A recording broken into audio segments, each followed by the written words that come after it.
আলহামদুলিল্লাহিল্লাযী ওয়াহাবানি আলাল কিবারি ইসমাঈল।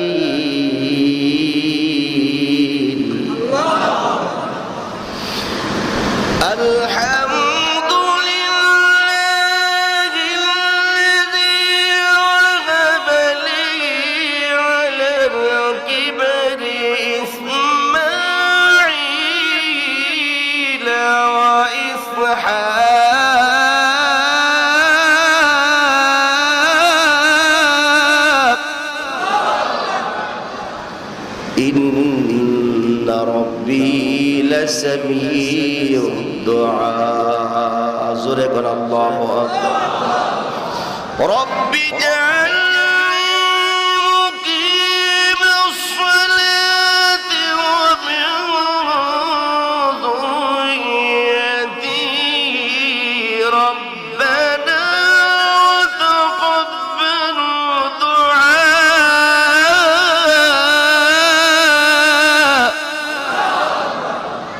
দোয়া করতে লাগলো, দোয়া শুরু করছে। আল্লাহ আপনি আমার দোয়া কবুল করছেন, সুবহানাল্লাহ।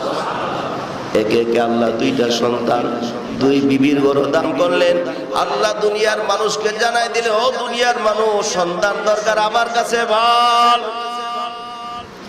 ইব্রাহিম যদি আমার কাছে বলে সন্তান পাইতে পারে, তাহলে তুই কেন আমার কাছে চাইয়া সন্তান পাইতে পারবি না? জোরে কোন সুবহানাল্লাহ। চাওয়ার মতো চাওয়ার লাগছে, ঠিক কিনা? ধরে রাস্তা যারা ভিখারি গায়, যারা ভিক্ষা করে, হ্যাঁ, এখন তো ডিজিটাল যুগ। ভিখারিদের আবার কত কোয়ালিটি বেরিয়েছে, স্মার্ট ভিখারি, ডিজিটাল ভিখারি। সুস্থ সবল মানুষগুলা প্রতিবন্ধীর মতো হয়ে ভিক্ষা করে, আছে না নাই? ভালো মানুষ যদি হাত পাতে দেন, দিবেন, এরাও বোঝে ভালো মানুষ যদি হাত পাতে দিবে না। এই জন্য প্রতিবন্ধীর মতো তারা রূপ পরিবর্তন করে আপনার কাছে চায়। এই চাওয়ার মধ্যে বিভিন্ন ভঙ্গি ব্যবহার করে, বিভিন্ন আকর্ষণ আপনার দিকে প্রয়োগ করে।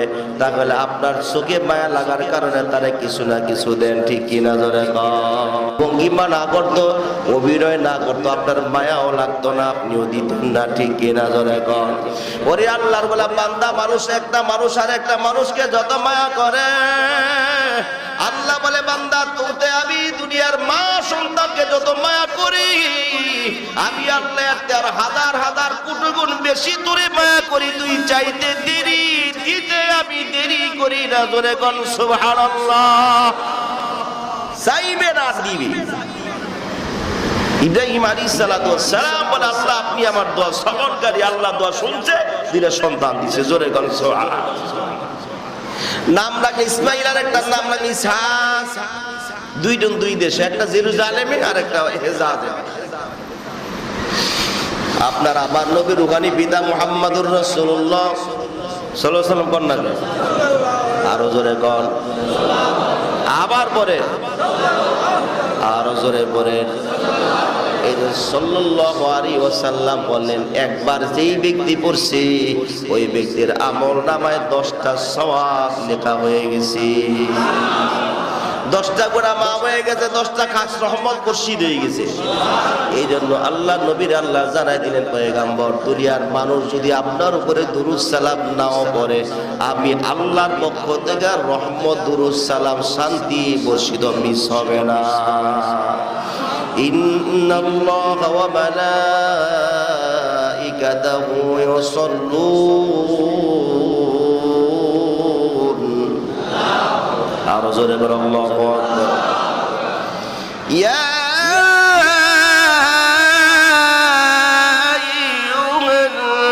আইয়ুহাল্লাযীনা আমানু সাল্লু আলাইহি ওয়া সাল্লিমু তাসলিমা।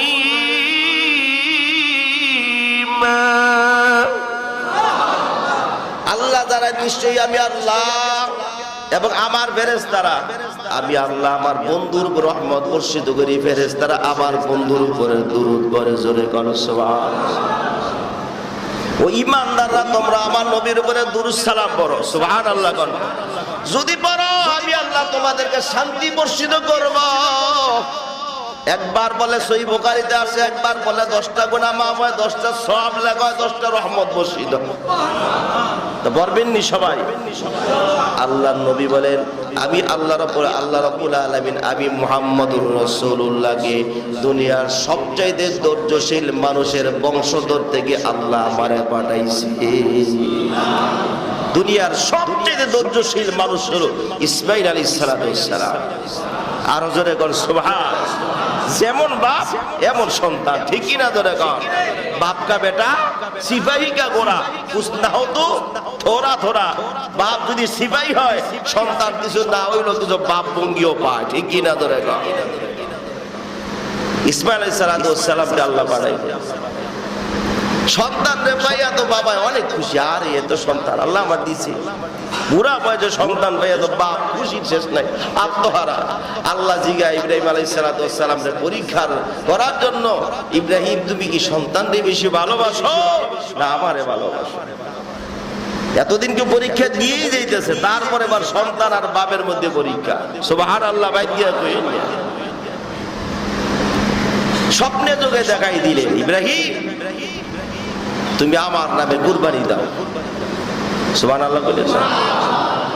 কার নামে কুরবানি দিবেন? আজকে এই ব্যাপারেই কথা। কুরবানি কার নামে হবে? কুরবানি দেওয়া লাগবে না? কথা কোন দেওয়া লাগবে না? না যেইটা কুরবানি দিবেন এটা তো আবার সুদে লাগাইতে দিবেন, আছে না নাই? আরে বহু লোক আছে সমাজের মধ্যে, বহু লোক আছে ছেলে সন্তান বিদেশে থাকে, বাড়ি গাড়ি করে বালায়, 3-4টা বাড়ি কিনে বছরে, কিন্তু কুরবানির সময় করে টাকা নাই, আছে না নাই? কে থাকবে না কেন?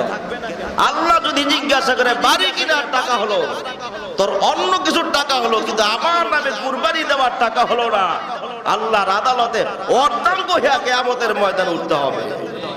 নাউজুবিল্লাহ কর না। মাথা নিচের দিক ঝুলে উড়ে যাদের উপর কুরবানি ওয়াজিব।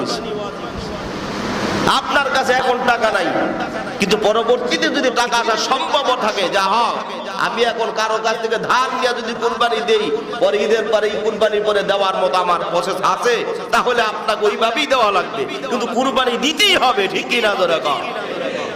কিন্তু কিস্তিতে লোন দিত না, কথা বুঝছেন? সুদে লওয়া যাবে না, সুদ না মানে ইন্টারেস্টে লওয়া যেত না, কথা বুঝছেন? আপনি যদি চিন্তা করেন যে এখন আমার কাছে টাকা নাই, আপনি চিন্তা করেন যে ঈদের পরে বা কুরবানির কিছুদিন পরে টাকা পরিশোধের ব্যবস্থা আমার হবে, আছে, তাহলে আপনি ওখান থেকে কারো আত্মীয় স্বজনের কাছ থেকে কর্জে হাসানা নিয়া আপনি আল্লাহ সন্তুষ্টির জন্য কুরবানি দেন, না হলে আল্লাহর কাছে ধরা খাইবেন। তো বাড়ি কিনতে পারেন, গাড়ি কিনতে পারেন, আপনার সব ব্যবস্থা হয়, কিন্তু আল্লাহর নামে কুরবানি দেওয়ার সময় আপনার তো ভিতরে টলমলো কেন? আল্লাহ সম্পদ দিছে, আবার নিতে অসুবিধা আছে নাকি? জোরে কর। কুরবানি দেওয়া লাগবো নি? চেষ্টা করবেন যাদের একেবারে ঋণ নাই বা ঋণ থাকলেও দেওয়ার পরিবেশ আছে, দিতে পারবেন, এরাও কুরবানি দিবেন। নিয়ত করেন যে আমি আজকে থেকে প্রস্তুতি নিলাম, আল্লাহ বলছে তুই চেষ্টা কর, কিন্তু ফায়সালা দেওয়ার দায়িত্ব কার? আপনি চেষ্টা করে যাবেন, কিন্তু কুরবানি দেওয়ার চেষ্টা করবেন, আল্লাহ এর মধ্যে সফলতা দিবেই দিবে, ঠিক কি না? জোরে কর। আল্লাহ কইছে ওয়াল্লাযিনা জাহাদু, তুই চেষ্টা কর, যারা চেষ্টা করে, ফিনা লানাহদিয়ান্নাহুম সুবুলানা, আমি তোর জন্য অসংখ্য অগণিত রাস্তা খুলে দেব। জোরে কর সুবহানাল্লাহ। যদি শরীয়তের ইসলামী রাষ্ট্র হতো, তাহলে সরকার ডিফেন্সে যারা আছে, গোয়েন্দা ডিপার্টমেন্টের লোকেরা খুঁজে খুঁজে বার করলে চোরগুলা কেনা যে কুরবানি দেওয়ার উপযুক্ত হওয়ার পরে কুরবানি দেয় না, দইরা দইরা সবার সামনে মনে করেন পাছার মধ্যে বেরিয়ে নেবে, ঠিক কিনা? ধরে কর। এখন তো বাচ্চা গেছে খালি ইসলামী রাষ্ট্র না, আইন নেই দিক, কিন্তু আল্লাহর কাছে কি বাঁচতে পারবে? জোরে কোন পারবে? আরেক শ্রেণ লোক দেখবেন কুরবানি দিবে, মাঠের বাজারে গিয়ে দেখবো গরুর পাছার মধ্যে থাপ্পড় দিয়ে দেখবো কয় মন গোস হইল, আছে না নাই? আচ্ছা আপনারাই বলেন, ওই কুরবানি যে দিবেন এটা কার লিগে দিবেন? গোস্ত খাওয়াচ্ছেন? গোস্ত কি আল্লাহরে দিবেন? কথা কয় না। এই যে গরু জবাই করার গোস্ত কি আল্লাহর কাছে পাঠাইছে? বলছে যে আল্লাহর নামে আমি 20 কেজি গোস্ত আসমানা পাঠাই দিলাম, আল্লাহ খান। কে বলছেন এরকম? আল্লাহ ওয়ালা দিমাউহা ওয়ালাকি ইয়ানালু তাকওয়া মিনকুম। আল্লাহ বলে তোদের যে কুরবানির পশুর রক্ত গোশত কিচ্ছু আমার কাছে আসে না, শুধু তোর অন্তরের খবরটা আমার কাছে আসে। জোরে কর সুবহানাল্লাহ।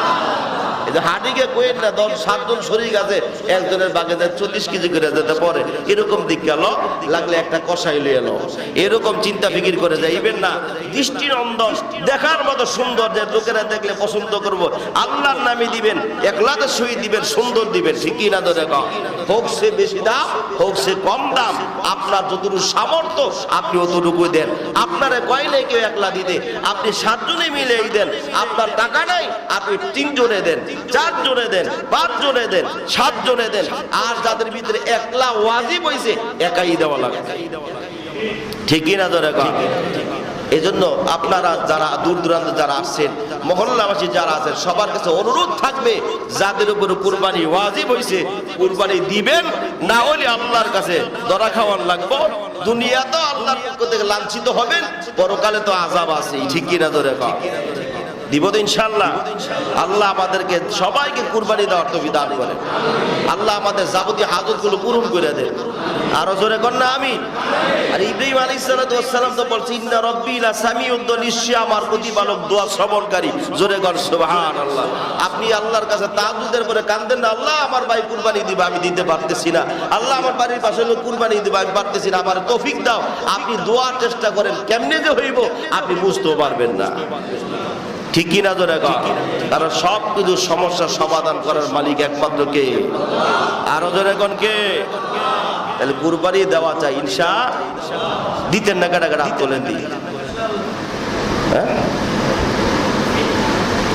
আল্লাহ আমাদের বুঝার তৌফিক দান করেন। তাইলে আমাদের সবার নিয়ত আর চেষ্টা থাকবে। ঠিক কি না? ধরে কোন ফয়সালা করবে কে? আরো ধরে কোন কে? এখন যে কুরবানি দিবেন, কুরবানি একটা নিয়ত আছে না? আল্লাহ শিখাই দিয়েছেন, কুল ইন্না সলাতি ওয়া নুসুকি ওয়া মাহইয়ায়া ওয়া মামাতি লিল্লাহি রাব্বিল আলামিন। আমরা যখন হুজুররা যখন কুরবানি দেয়, আমরা দোয়া করে কুরবানি দেই। আপনারা অনেক লোকেরা আমারটা আমি দিব দেন, অসুবিধা নেই, কিন্তু আপনি যে বরকত যে পাইলে রইলে আপনি তো দোয়াই জানেন না। ঠিক কিনা? ধরে কর যে মাসনুন যে দোয়া আছে, সুন্নত তরিকার যে দোয়া আছে, এটা তো আপনি জানেন না, খালি নিজেটা নিজে ফুসদিলি হয়ে গেল। হ্যাঁ, সুন্নত তরিকা আছে না? কথা কয় না? যে আমলের মধ্যে সুন্নত তরিকা অসম্পূর্ণ লেস কাটা, এই খবর কি আপনার আছে? যে আপনি কুরবানি গরু কিনছে, আমারটা নিজে দিলে নিজে সব, আপনি দোয়াই তো জানেন, আপনার মাসনুন দোয়া জানেন না, সুন্নত তরিকার পদ্ধতি আপনি জানেন না। আল্লাহ শিখাই দিয়েছে, ইন্নী ওয়াজহাতু ওয়াজহিয়া লিল্লাযী ফাতারাস সামাওয়াতি ওয়াল আরদা হানিফা ওয়া মা আনা মিনাল মুশরিকিন। আল্লাহুম্মা ইন্না সলাতি ওয়া নুসকি ওয়া মাহইয়ায়া ওয়া মামাতি লিল্লাহি রাব্বিল আলামিন। আল্লাহুম্মা মিনকা ওয়া লাকা বিসমিল্লাহি আল্লাহু আকবার। তারপরে আপনি জমা দিবেন, আপনি দোয়াই করেন। ঠিক কিনা? ধরে কর। আবার অনেক লোক দেখবেন কুরবানির দিন যাওয়ার পর ইমাম সাহেব একটা বিরাট বড় একটা পর্সা হাতে ধরায় দেয়, একেবারে সিএসএতে দইরা বর্তমান এসএ পর্যন্ত যা আছে সব ধরায় দেয়। আছে না নাই? আচ্ছা, গরু যে কিনছেন, এটা প্রাণীটা যে কিনছেন, কি জন্য কিনছেন দুনিয়ার কেউ না দেখলো কে জানে? তাহলে দরকার কিনা? আপনি খালি বলবেন যে হুজুর আমরা এই 7 জনে মিলে কুরবানি দিতেছি, ইনশাআল্লাহ দোয়া করে জবাব করে দেন, আল্লাহ সন্তুষ্টির জন্য বিসমিল্লাহ আল্লাহু আকবার, শেষ। এটা আবার কিসের কাগজের দরকার? কাগজের লিগে খারিতে হবে। ঠিক কিনা? ধরে কর। আবার প্রায় সময় কাগজ দিতে দেরিলে জবর ইমাম সে বললো সিলে দিল, হ্যাঁ কাগজ ছাড়া দিলাম, আর আপনি জব করলেন, কার নামে জব করছেন? আছে না নাই? জোরে করে আছে না নাই? বেটা তরতে আমার বুঝুন লাগবে না, তুই আমার থেকে বুঝবি। 16-17 বছর ধরে কোরআন হাদিস নিয়ে রিসার্চ করি, মাদ্রাসা পড়তে পড়তে ঘুরে সুলতানি বেঁকে যেতেছে, মাসালা এর কাছে আমার শিখুন লাগবে না, তুই আমার কাছে শিখবি। নামাজের মধ্যে বিভিন্ন সমস্যার সম্মুখীন হইলে ইমাম সাহেব তো বুঝে যে মাসালার সমাধান কি। ঠিক কিনা? ধরে কর। একটা সলিমুদ্দি আর কলিমুদ্দি ফট করে আমি চিন্তা করলে হুজুর এটা কি লেখা করলো না, পারলে তুই খারাই দেখবি। ইমাম সাহেব তো একটা মুফতি সাহেব জানে যে নামাজের মধ্যে বা কোনো আমলে কোনো প্রবলেম হলে, সমস্যা হলে এটা সমাধান কি দিতে হয় ওর জানা নাই। কথা কোন জানা নাই? ডাক্তারের কাছে চিকিৎসা নেওয়ার পরে যদি চিকিৎসায় ভুল হয়, এটার প্রতিকারক আছে না নাই? যদি এই ডাক্তারের জানা নাই যে চিকিৎসায় ভুলে কি করতে হইব, ঠিক তেমনি ভাবে প্রত্যেকটি আলেমেরও জানা আছে আমলের ব্যাপারে এদিক সেদিক বলে সমাধান কি। ঠিক কিনা? ধরে কর। আপনি পিছন থেকে সমালোচনা করে আপনি কবিরা গুনার বাপ হবেন, ওই ইমাম সাহেবের গুনার একটা বাঘ আপনি নিয়ে গেছে, ইমাম সাহেব বেঁচে গেছে। আল্লাহ হেদায়েত দান করেন। আরো জোরে করে আমিন। তাইলে ইব্রাহিম আলাইহিস সালাম কি বলছেন? আল্লাহ আমার নামে কুরবানি দাও। তাহলে আমরা যারা কুরবানি দেওয়ার নিয়ত করছি আল্লাহর নামে কুরবানি দেব ইনশাআল্লাহ। আর যারা নিয়ত করেন এমন নিয়ত করেন আর চেষ্টা করেন কুরবানি দেওয়ার তৌফিক আল্লাহ দান করেন। জোরে করে আমিন। তারপরে শুধু এই কাজ শেষ না, সমাজের দায়িত্বশীল যারা আছে খুঁজে খুঁজে বের করা দরকার ছিল যে কে কি কুরবানি দিতে পারে না। আসর সবাই মিলে কুরবানি দেওয়ার ব্যবস্থা আমরা করে দিই। যদি সবাই মিলে যদি আজকে সুন্দরভাবে যদি সমাজগুলো পরিচালিত করতে পারতাম তাহলে সমাজের মধ্যে কেউ কুরবানি না দিয়ে থাকতে পারতো না, ঠিক কিনা জোরে কর। আবার সবার ঘরে ঘরে দুঃখী মানুষের পাশে পাশে যদি যারা কুরবানি দিচ্ছে এদের একটা গোশতের একটা বন্টন যারা দিতে পারে না এদের কাছে পৌঁছে দেওয়ার জন্য আল্লাহর নবীর একটা সুন্নত, একটা পদ্ধতি যে যারা কুরবানি দিতে পারে না গরিব দুঃখের হাতে পৌঁছে দেওয়া। এইটা সবাই আমরা দিতে পারি না, কারণ আমি পাই 30 কেজি 20 কেজি, ঠিক কিনা জোরে কর। আমি যদি 3 ভাগ করতে যাই তাহলে আমার ভিতরে জ্বালা পোড়া শুরু হয়ে যায়, গাছ দিলে আমি খামু করতে আছে না নাই। এই জন্য সমাজের মুরব্বীরা, আগের জমানার মুরব্বীরা আল্লাহ তাদেরকে বিবেক দিয়েছেন, বুদ্ধি দিয়েছেন, আল্লাহ তাদের সমাজ পরিচালনা করার মেধা দিয়েছেন। এদের মেধার মধ্যে কিছু পদ্ধতি তুলে দিয়েছেন, এই পদ্ধতি তারা ব্যবহার করছে। সবার গোশতের বন্টনগুলা থেকে একবার একসাথে করার পরে এখান থেকে সমাজের যারা আছে গরিব দুঃখী মিসকিন যারা আছে সবার কাছে পৌঁছে দেয়। এইটা আপনি একলা পারলেন না, এটা সমাজের সবার একসাথে করার পরে আপনার একটা যে ভাগ চলে গেছে আপনি সব পাইতেছে, ঠিক কিনা ধরে। এটা করার দরকার আছে না নাই? আল্লাহ আমাদের বোঝার তৌফিক দান করেন। রাগ হইছেন? রাগ হইলো কিছু করার নাই, বলার দায়িত্ব আমার, বলে দিলাম। আল্লাহ আমাদেরকে তৌফিক দান করেন।